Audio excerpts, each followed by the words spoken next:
तहसील इकाई के इस कार्यक्रम में उपस्थित हमारे प्रदेश के महामंत्री और ऊर्जावान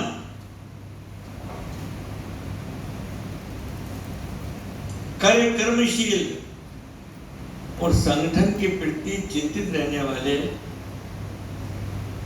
ऐसी महान हस्ती आपके छतरपुर की है, सम्मानीय श्री गोविंदराम जी असाटी। और हमारे बीच में रिटायर्ड एक अधिकारी जिन्होंने कहा कि चर्चा हो रही थी, उन्होंने कहा कि भाई साहब अब रिटायरमेंट होने के बाद मैं पूरा समय जो है देश समाज को संगठित करने के लिए मैं अपना समय दूंगा।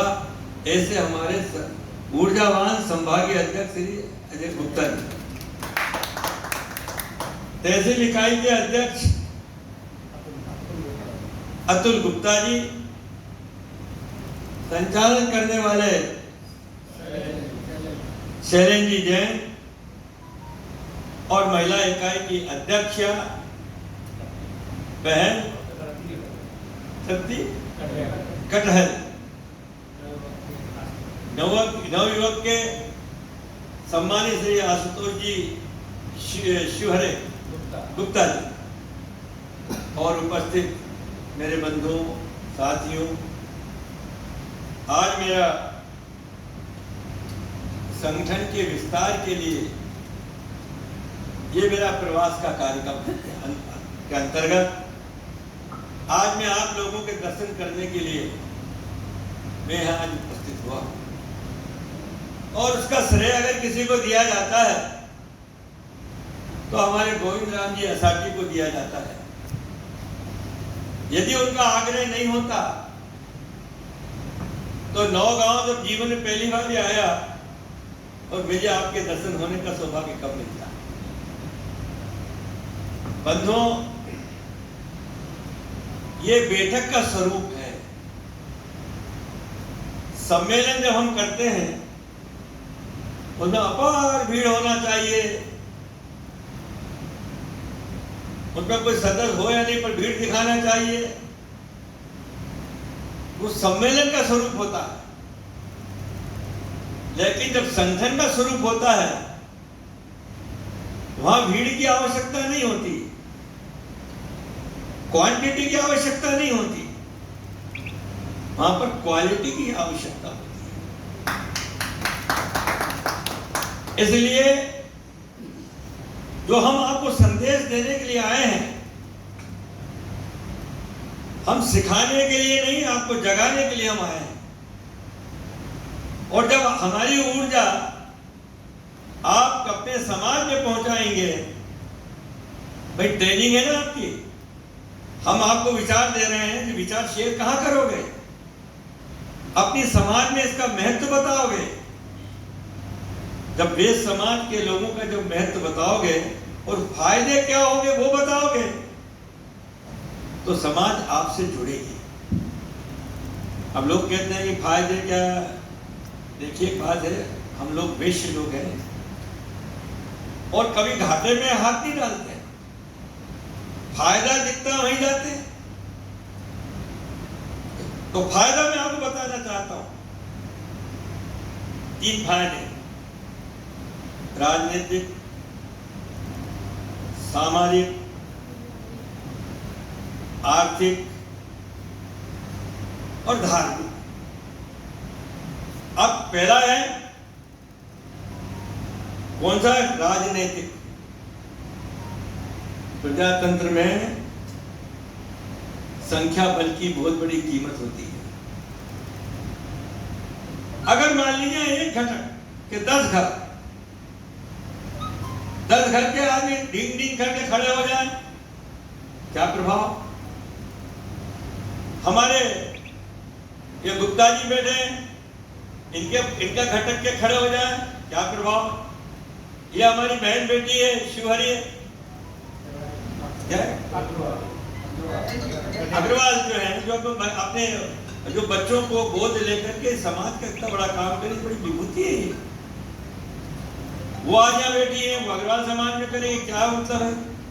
लेकिन यहाँ पर सभी समाज के लोग जो है अगर संगठित होकर के ये कहें कि इस व्यक्ति को या इस व्यक्ति को आप अगर यदि चुनाव में इनको मुफ्त टिकट नहीं देंगे तो हम आपको निपटा देंगे। पर क्या होता है, मैं तो काम से इतनी अधिक होती 10 आदमी टिकट मांगने खड़े हो जाते।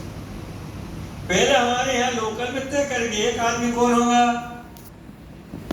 कि भैया इस आदमी के घर, तो फिर दूसरे आदमी को टिकट नहीं मांगना चाहिए। क्या होता है कि टिकट मांगने के लिए आप जाते हो और 4 आदमी था, वो बेकार है, वो अच्छा है, वो बेकार, तो मालूम पड़ता है यार सारे एक ही नहीं, तो क्या तीसरा आदमी माल फायदा उठा लेता है, आपके हाथ में कुछ नहीं मिलता है।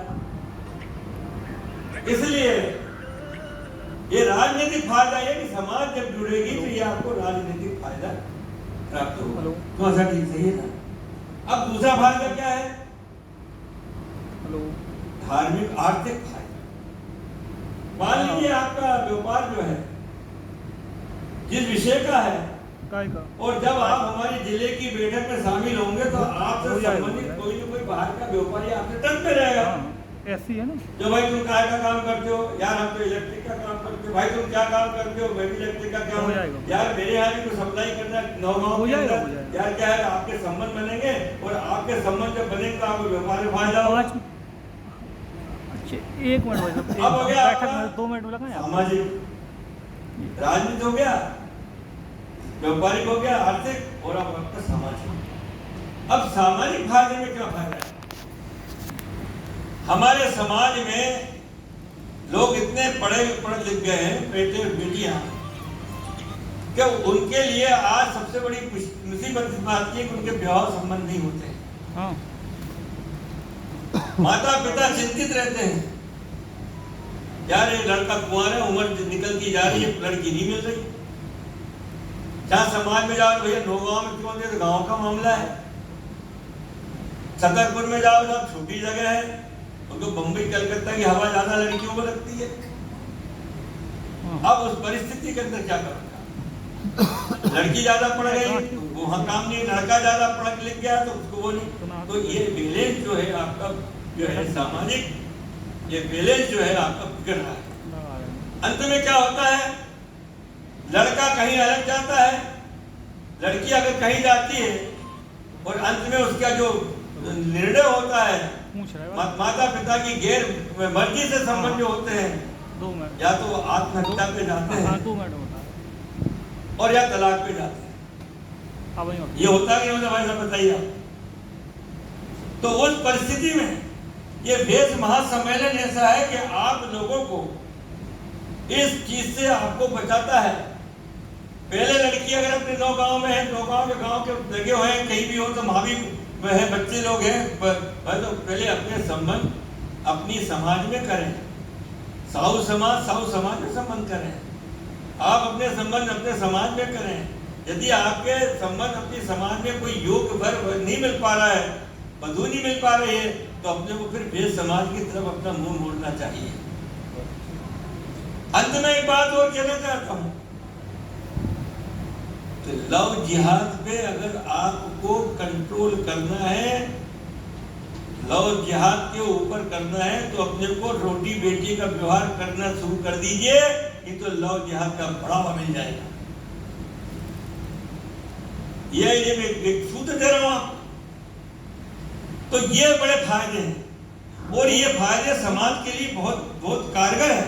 ये होगा पूरा राजनीतिक, सामाजिक, आर्थिक। तो मेरे बंधुओं, आज हमको ये क्या है, ये हाल है आज समाज के। जिस दिन ये हाल हो जाएगा, ये हथौड़े का काम करेगी, और राजनीतिक क्षेत्रों या सामाजिक